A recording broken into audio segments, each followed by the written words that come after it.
Hi, I'm Z Garcia, and you're watching The Dice Tower.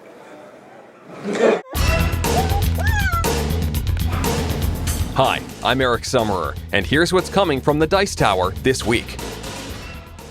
Hey folks, welcome to the news for The Dice Tower, September 30th, 2013. I'm Tom Vasel. Let's get started. First of all, one of the most exciting times of the year for us here at the Dice Tower is the Top 100 season.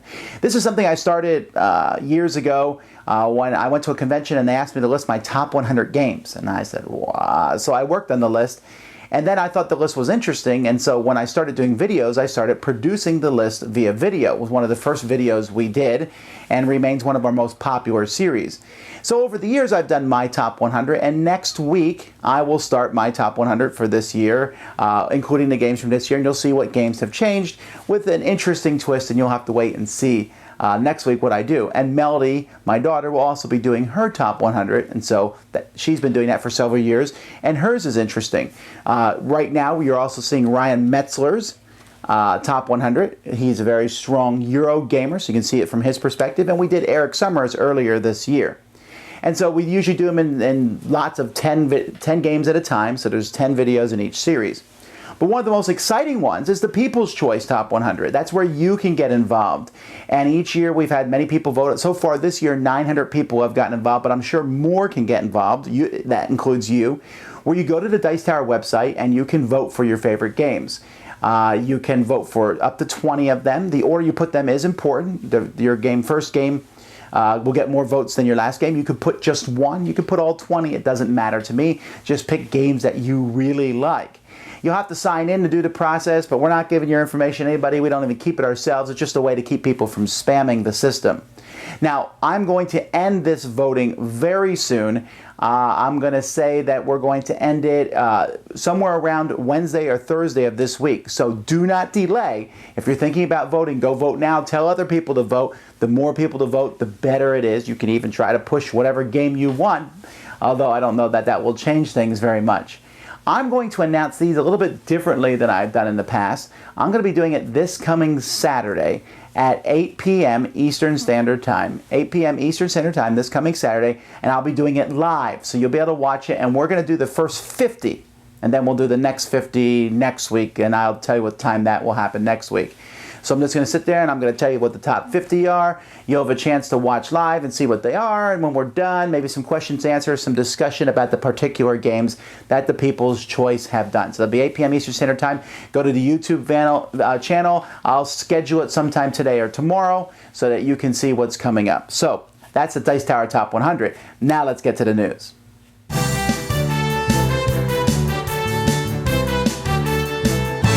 We had a ton of news last week and not nearly as much news this week. First of all, Plaid Hat Games announced that you can download now the latest Lost chapter for Mice and Mystics. It's a downloadable PDF, 99 cents if you like Mice and Mystics and you want another adventure, you can download it, add it to your game. On Kickstarter, a couple interesting projects. One is Colony Clash Insect Warfare. For me personally, I think this looks really interesting because I like the idea of controlling insects and fighting other ones. This card management game, and it looks really cool.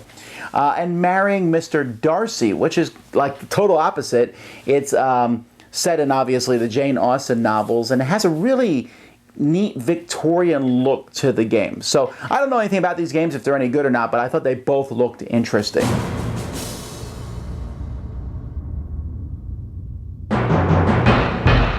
Yeah, that was all the news, right? But there was one big piece of news that I wanted to talk about, and that is from Iron Wall Games, which is a design company, and they are producing a game through Plaid Hat Games. And Iron Wall Games was started by Rob Davio, who you may have heard on Board Game University. Rob has worked with Hasbro and designed some great games over there, developed some great games, but one of the best and coolest games that he ever worked on was Risk Legacy. Now, Risk Legacy was, Risk, and some people like Risk and some people hate it, but this was Risk in a completely different direction, because when you open the box, a good 70% of the components were hidden. They were in envelopes and under things that you had to open, packages you had to open, but they would be opened during the course of the game. As you got to different points during the game, you would do that. You also would write on the game board, put stickers on the game board, rip cards up occasionally. It was a very customizable game. Now, some people thought that this game was a money grab. Absolutely not. Basically, what it was doing was it was letting you customize your game. I still have my copy of Risk Legacy, and it's going to be very different than anyone else's copy of Risk Legacy in the world. It's not like I feel the need to go out and buy another copy of Risk Legacy to play a different one. That's my copy. Now, I guess I could. But I liked the idea. There was so many neat facets to it, and this sense of discovery as the game went by. But even now that I've discovered everything in the game, there's still things that can happen, things that could change, and it's a neat, cool world. Now, it's still Risk, though. But let's say we took the Risk out, and that's what Rob Daviau's doing. Plaid Hat Games just announced Seafall, a legacy game. And they're saying it's legacy without the Risk. So it's the same concept, but instead of being Risk, it's a 4X game. Exploration, exterminate, explore, and expand. I think. Did I get it? I hope so. I always get it wrong. But anyway, a massive empire building game. And this one takes place right after the Dark Ages, and they've just discovered seafaring. And so going around the world, and it looks like it's going to be cool, and Plaid Hat has been doing plastic miniatures, so I'm hoping plastic miniatures, and so this is going to be coming out sometime in 2014, but I'm very excited about it. No pictures or anything yet, but just the idea, the concept, and Plaid Hat has proven themselves as a strong game company, and Rob has proven himself as a strong designer, and the legacy thing is very exciting, and those three things combined I think is going to be awesome!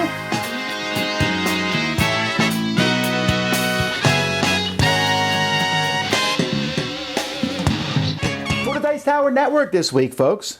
A lot of episodes were released. On Board Games 117, they had Steve Bonaker on, woo, and also a surprised guest. Plaid Hat 107 talks about gender in gaming.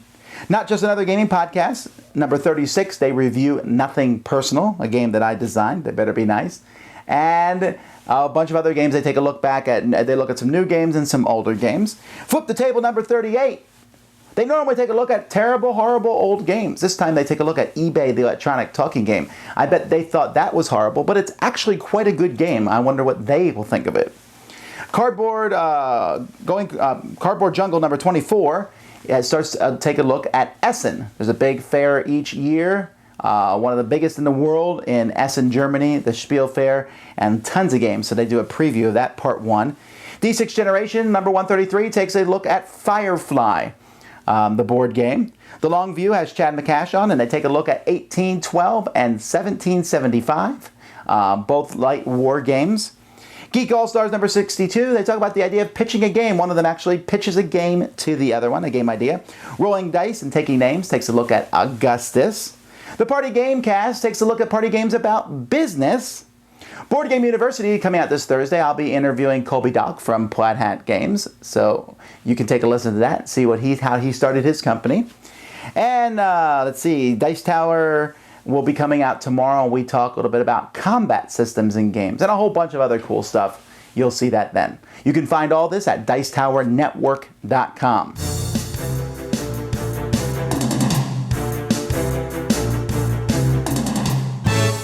Our question of the week comes from Carlos, and he wanted to know a little bit about people stealing game ideas. For example, he says he has a game idea, but he's showing it to his local game group, but then he's kind of afraid to place us at that for fear that someone will steal the idea. I really cannot stress this enough. Don't worry about this. Do not worry about this. Have you ever heard of someone stealing someone else's game idea? Now, it likely has happened, and possibly in the past, but very infrequently. Most reputable game publishers aren't going to touch a game that someone says they've stolen from somebody else, or that someone has been accused of stealing. If you have a game idea, your best bet is to put it on the internet. Tell everybody about it. And then you have proof when someone else comes up with the same idea later on. You can say, wait a minute, that's my idea. I put it there first. But like I said, I can't recall that happening. We've seen legal troubles. We've seen people arguing over who has the rights to a game. We've seen designers copy another game before and maybe change some things in it. But I've never heard of someone showing a prototype to someone and then them stealing it, especially companies. Companies are not going to steal your game. So don't worry about that. His second part of the question was, where do you get game components and all that? as I tell people all the time, go to www.bgdf.com, boardgamedesignerforum.com. They have all the links to the resources there. Lots of people that will help you there. That is the place to find, the best place. They get together. Game Crafter they'll probably talk about Panda manufacturing. So there's lots of resources there at bgdf.com. But I'm telling you, don't worry about people stealing your game, okay? Just make a great game, put your name on it, and sell it.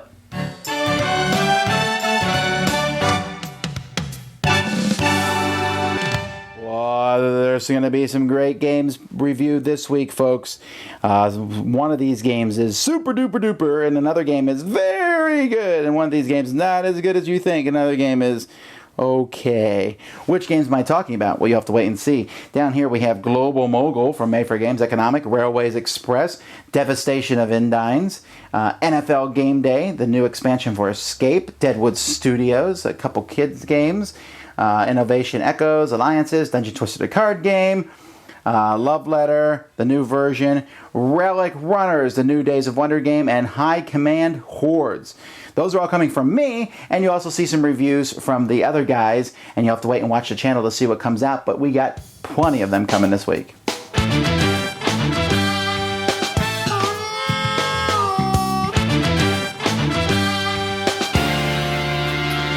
Okay, it's time to take a look at another shelf in my gaming collection and why I keep the games on it. This one is a small shelf with a lot of two-player games on it.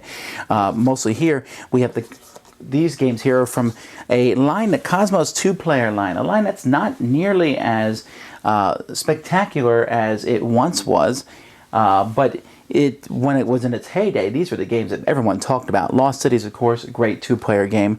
Balloon Cup, very good. Not as stressful as Lost Cities, but at the same time, an easier one to probably get into. But they're both great games. Great games. Babble's a very mean two-player game. Very, very mean. While Hevo is a more lighthearted tug-of-war game. I really like the theme of tug-of-war.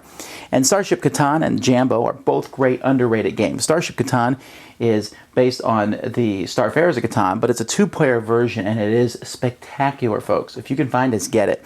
Jambo is one of the few games that allows you to do trading in a two-player game, and it works really well, especially when you add the expansion in.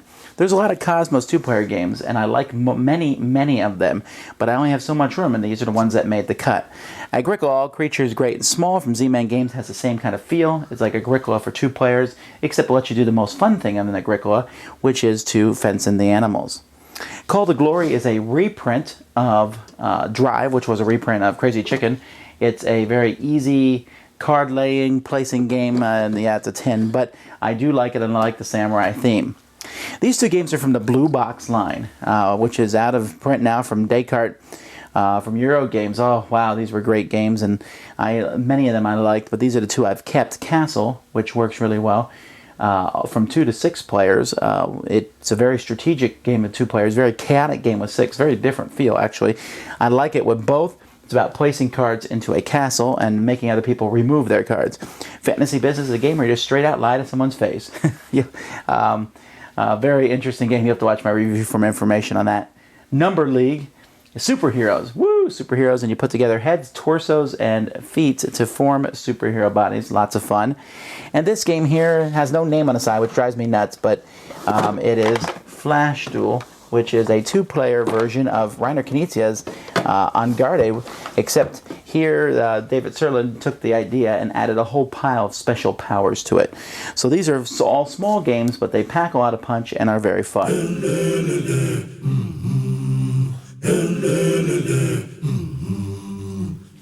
All right, today I want to show you a little bit, kind of an inside the Dice Tower look at how I review games. Now, I mean, you know how I review games. I get them, I play them, and then I review them. But what is the process, or more essentially, someone asked us, I think in one of the live things, is how does the queue for this work? Well, for this to work properly, I'm going to need to take the camera here, and what I'm going to do is I'm going to show you. When a game comes in the mail, the first thing we do is I open it up and see what it is. So here we see I have a whole pile of games that just showed up from Japan, along with Twin Tin Bots here. And so all these games are right now, some of them haven't been opened yet, so I'm going to open them. And the first thing done is they get to come right here and they get to be dumped on this table for the part of the review that's dumped. So I have all the games that I'm planning to review. I have dumped them. I've even dumped some of these games over here. And so, there's that. Then the games come over and they get put on this shelf here. And so you'll see on this shelf there are lots of different games that I put on the shelf. Now, how do I pick the games that I'm going to play and review? Well, that simply comes down to a whole variety of factors. Some games I'm super excited about playing, really excited about playing, and so I try to get to those tables as fast as possible. I'm really excited, for example, about this Patch History from Korea, and The Hobbit from WizKids, and Legacy from Portal. So I'm really excited about those, and I want to get to those tables as fast as possible.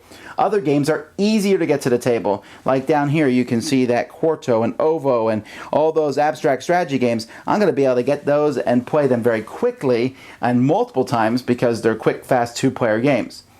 And that also affects, the opposite direction, like Firefly. I want to review Firefly soon, but the problem is that it's a long game. So I have a play session of that scheduled this week, and hopefully we'll get that played so we can review it. Now, once these games are played, they move to the top shelf. Now, that does not mean they're going to be reviewed right away. What that means is they're just there, and possibly they will get reviewed, or maybe they need to be played more times, but eventually they get moved over to this pile here.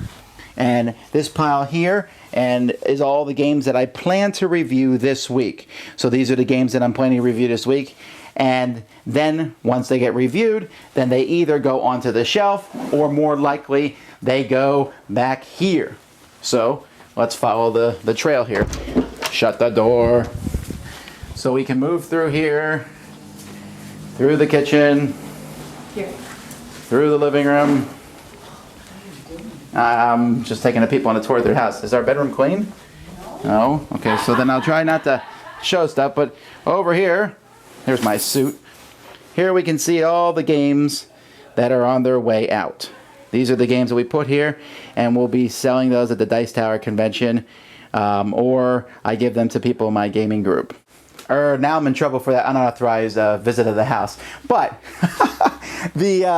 But that's basically what I do.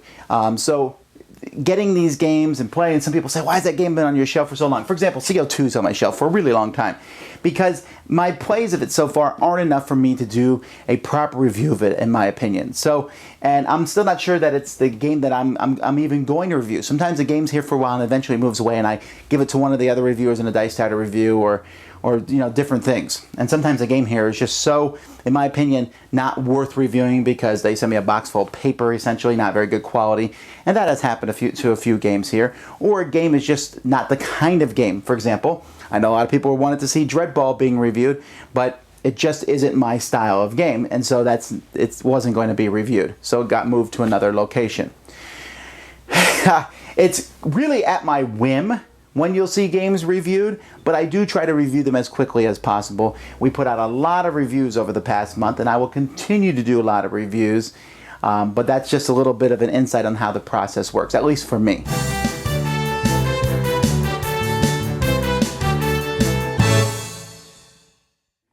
Well, that's about it for this week. I really appreciate you guys. Don't forget, I mentioned at the beginning of the episode to vote for our top 100, but don't forget to vote for our top 10 list each time. You can go to our website and see what the current top 10 list is. Vote on that. When you listen to the Dice Tower, we always tell you what the People's Choice top 10 list is. There's lots of things coming up in the future. Very excited about that. We will do our best to talk about some of the stuff coming up from Essen. We'll be doing Christmas lists. Another top 10 list you will see this week. The top 10 things that make a game great for me and Sam and Z.